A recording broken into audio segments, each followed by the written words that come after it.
Okay, in this video we're going to look at the strengths and weaknesses of taxation reform. This is a really important one, taxation reform. I reckon it's something that's likely to come up looking in this because it's very specific for this year's exam. So in terms of strengths, I would say the main strength is the shift in focus on our taxes. So we're moving taxes away from direct taxes, which can hurt productivity and investment. So we're trying to lower income taxes, lower company taxes, and that should help to promote participation, should also promote investment because firms have more money, and also lower firms' cost of production, which can lead to reduced inflation. And shifting those taxes away from those areas and onto negative externalities. So the alcohol tax has increased, the cigarette tax has increased astronomically, fuel excises. So in this way, our tax system is becoming more efficient by getting rid of inefficient taxes and putting taxes on more efficient areas. That is a key benefit of the change in taxation reform. The recent change in the tax system might promote increased domestic and foreign investment. So not only will the lower company taxes, even though they're struggling to get past all of them, promote domestic investment, they should also promote foreign investment. So foreign companies are more likely to set up operations in Australia, which creates jobs and creates employment as well as access to new ideas and technology.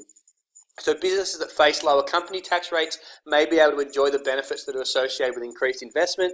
They'll have more income available for investment, and when future income increases, they lose less of it to the government. Both of those things promote investment spending. They have more money to invest today, and they're more willing to invest because they know they're going to keep more of their future profits.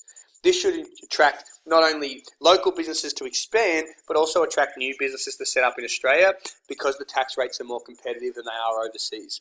Greater investment can be associated with higher living standards because it leads to increasing our productive capacity, it boosts productivity, reduces prices, and also helps to create jobs and employment. It's a key strength of our tax reforms. They should promote domestic and foreign investment. Lower income taxes might provide the incentive for more skilled workers to immigrate to Australia. The first benefit is that they're moving away from inefficient and towards more efficient taxes. The second benefit is that promoting both domestic and foreign investment. And your third clear benefit is that it can encourage immigration. If Australia is able to lower our income taxes, then we have lower income taxes than other countries, workers with skills, which is the people that we want. So I think it was someone in class, I can't remember who it was, said that we have set immigration numbers, and that's true, but we also want to attract the most skilled migrants. So the idea of lowering income taxes is that we attract the most skilled migrants to our country, the ones that are going to boost our productivity and our productive capacity the most. So the lower income taxes will encourage those with skills to come to Australia and allocate their scarce resources to Australian businesses and set up their own businesses in Australia. This should help promote living standards because the influx of overseas workers increases productivity and lowers prices. Economists argue that income tax cuts encourage increased worker effort and improvements in productivity as well. So because they get to keep more of their disposable income, they're rewarded. Those that are on performance-based pay, for example, may work harder and to try and keep more of their earnings. It could be argued that the contribution of income tax cuts to increase disposable income is a particular strength of this policy. Given that low wages are really low, the lower tax cuts will allow people to have more disposable income. Wage growth has been particularly slow despite unemployment also remaining low, and that's a case of concern. So the idea is that the lower income taxes should help to increase productivity, encourage people to work harder, particularly those that are on performance-based pay. Another strength, and the last one, is that our taxation reform can target particular areas of the economy and help achieve all three goals simultaneously. So, for example, a cut in the company tax rate for small to medium businesses would reduce costs of production and increase their willingness and ability to supply. That will shift supply to the right and allow for increased growth, increased employment, alongside low inflationary pressures. So it can increase the derived demand for labour, but also help to keep prices down in the long term as we increase our productive capacity. So all three goals are therefore simultaneously achieved. Weaknesses. Okay, the main weakness, what I would suggest of our recent taxation reforms is because we're going away from direct taxes and into indirect taxes, the argument is that there's more regressive taxes and less progressive taxes than we have in the past. So it could be argued that it can hurt equity in the distribution of income in order to try and improve efficiency. So it's a bit of a trade-off. Okay, we're taxing low-income earners more because we're putting on purchases or expenditure and away from incomes.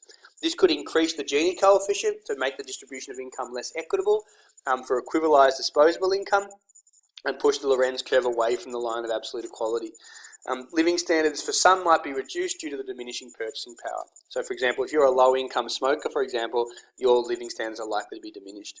Lower-income households might have to allocate a large percentage of their income to paying things like the GST, and the gap between the higher and lower-income earners may be higher, which can lead to more issues associated with crime and a lack of social cohesion. Can also lead to instances of depression as well.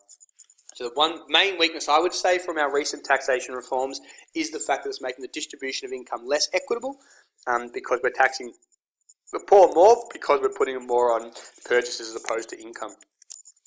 Taxation reforms can face long implementation lags. Any change to tax rates requires the approval of both houses of Parliament, so both the House of Reps and the Senate. The government's plan, for example, to reduce the company tax rate has just failed to get through the Senate.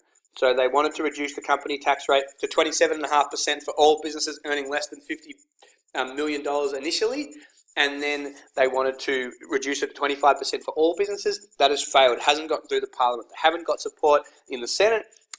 Too many politicians essentially in the Senate voted against it, and therefore that's a key weakness, is the long implementation lag. Therefore they're not getting implemented, or when they are, they're taking a long time, which can reduce the effectiveness in boosting growth.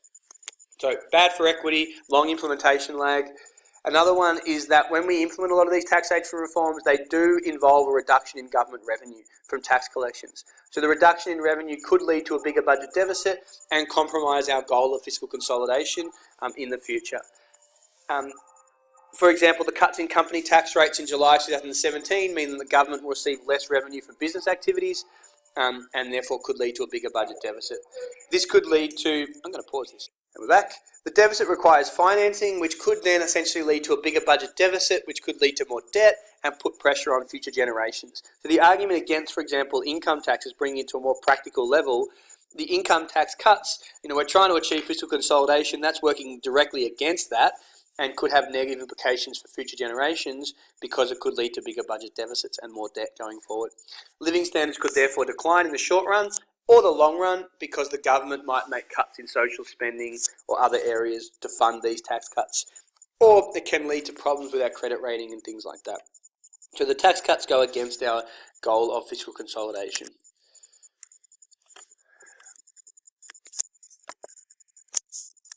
Okay, there is mixed evidence again about the effectiveness of these tax rate cuts in terms of increasing labour supply. So the idea is that lower income taxes will boost participation and increase productivity.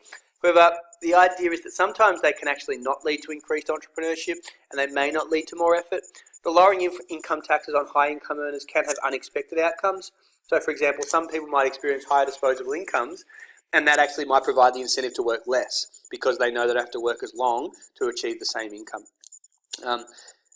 In terms of the elasticity of supply of labour for women with children is very high in response to changes in the effective tax rate. So what I'm saying there is that women are often more responsive to lower income tax cuts, and that's because they're often they're often responsible for raising children, so the lower effective marginal tax rate can actually provide a good incentive for them to come back to the workforce.